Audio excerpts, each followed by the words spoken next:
سیاسی مصالحت سچے دل سے معافی مانگنے سے ممکن ہے۔ Army chief field marshal Asim Munir کی سینئر صحافی سے ملاقات میں گفتگو۔ برسلز میں اوورسیز پاکستانیوں کی جانب سے تقریب کے موقع پر سینئر صحافی سہیل وڑائچ سے گفتگو میں آرمی چیف نے کہا کہ تبدیلی کے بارے میں افواہیں سراسر جھوٹ ہیں۔ یہ افواہیں پھیلانے والے حکومت اور مقتدرہ دونوں کے مخالف ہیں۔ انہوں نے کہا کہ خدا نے انہیں اس ملک کا محافظ بنایا ہے، اس کے علاوہ کسی عہدے کی خواہش نہیں ہے۔ فیلڈ مارشل کا کہنا تھا کہ پاکستان کو چین اور امریکہ سے تعلقات میں توازن برقرار رکھنے کا طویل تجربہ ہے۔ ایک دوست کے لیے دوسرے دوست کو قربان نہیں کریں گے۔ فیلڈ مارشل عاصم منیر نے بھارت کو خبردار کیا کہ بھارت پراکسیز کے ذریعے پاکستان کے امن کو تباہ نہ کرے۔ افغان حکومت طالبان کو پاکستان میں دھکیلنے کی پالیسی بند کرے۔ پختونخوا میں بارشوں اور سیلاب سے اموات 320 سے بھی بڑھ گئی۔ مزید لینڈ سلائیڈنگ کا خطرہ، سیاحوں کو آئندہ 5 روز تک شمالی علاقوں کا سفر نہ کرنے کی ہدایت کر دی گئی۔ امریکہ اور فرانس کے سفارت خانوں کا اظہار افسوس۔ شہباز شریف کی خیبر پختونخوا میں ریسکیو اور امدادی سرگرمیاں تیز کرنے کی ہدایات۔ علی امین گنڈاپور کو بھی تعاون کی یقین دہانی کرا دی۔ آرمی چیف کی فوج کو امدادی سرگرمیوں کے لیے اہم ہدایات جاری۔ خیبر پختونخوا حکومت نے ریسکیو آپریشن کے لیے 3 ارب روپے جاری کر دیے۔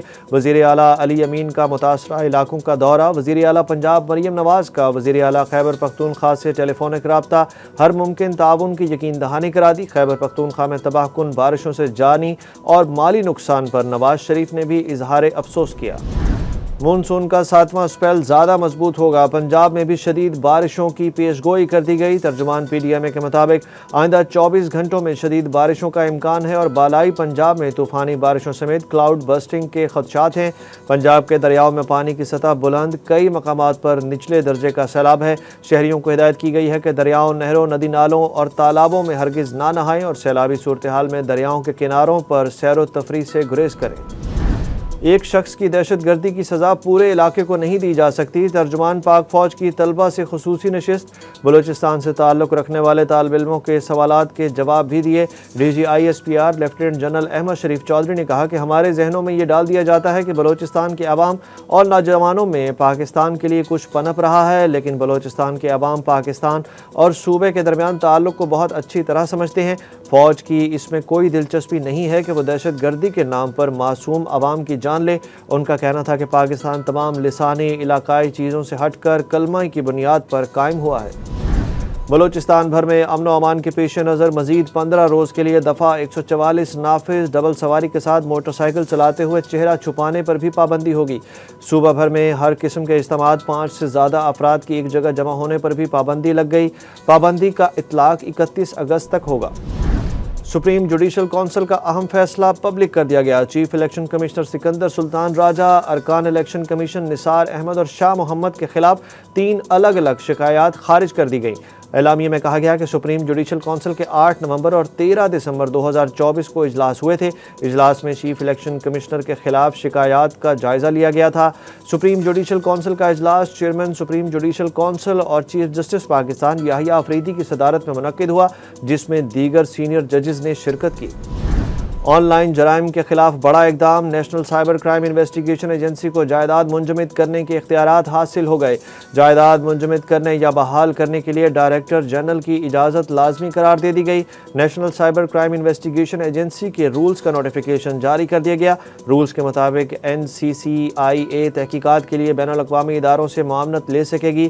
یونیفارم لازمی قرار دیتے ہوئے ادارے میں خود احتسابی یونٹ بھی قائم کیا جائے گا۔ اینٹی آن لائن مالی فراڈ اور آن لائن چائلڈ ابیوز کا یونٹ بھی قائم کیا جائے گا۔ روس یوکرین تنازع پر ٹرمپ نے پیوٹن کے بعد زیلنسکی کو ملاقات کے لیے بلا لیا۔ امریکہ کے صدر پیوٹن کے ساتھ الاسکا میں ملاقات کے بعد یوکرین کے صدر زیلنسکی کو ملاقات کے لیے اپنے دفتر میں بلا رہے ہیں۔ امریکی صدر ڈونلڈ ٹرمپ کا اس حوالے سے کہنا ہے کہ یوکرینی صدر زیلنسکی پیر کو اوول آفس آئیں گے۔ اگر سب ٹھیک رہا تو پھر روسی صدر پیوٹن کے ساتھ دوبارہ ملاقات کا وقت طے کریں گے۔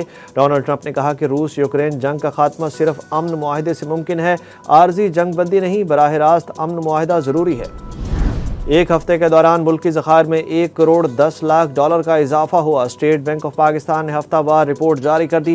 رپورٹ کے مطابق پاکستان کے مجموعی ذخائر 19 ارب 49 کروڑ 70 لاکھ ڈالر تک جا پہنچے۔ اسٹیٹ بینک کا کہنا ہے کہ ذخائر میں اضافہ کرنسی کے استحکام اور درآمدی ضروریات کو پورا کرنے کی کوششوں کا حصہ ہے۔ دوسری جانب کمرشل بینکوں کے پاس موجود ڈالر ذخائر میں کمی آ گئی۔ رپورٹ کے مطابق بینکوں کے ڈالرز ڈپازٹس 1 کروڑ ڈالر کم ہو کر 5 ارب 25 کروڑ 40 لاکھ ڈالر رہ گئے۔ ٹیکس دہندگان کا تمام بینکنگ ڈیٹا FBR کو دینے کا فیصلہ۔ ظاہر کردہ آمدن اور بینک اکاؤنٹس میں فرق کی صورت میں کارروائی ہوگی۔ فائنانس بل 2025 کے تحت FBR کو اختیارات سونپ دیے گئے۔ FBR کے مطابق کمرشل بینکوں کے ساتھ ٹیکس دہندگان کی معلومات کا تبادلہ کیا جائے گا۔ بینکوں کی طرف سے فراہم کردہ معلومات خفیہ رکھی جائے گی۔ کون ان ہوگا، کس کے آؤٹ ہونے کا امکان؟ قومی کرکٹرز کے سینٹرل کانٹریکٹس کے حوالے سے نام سامنے آ گئے۔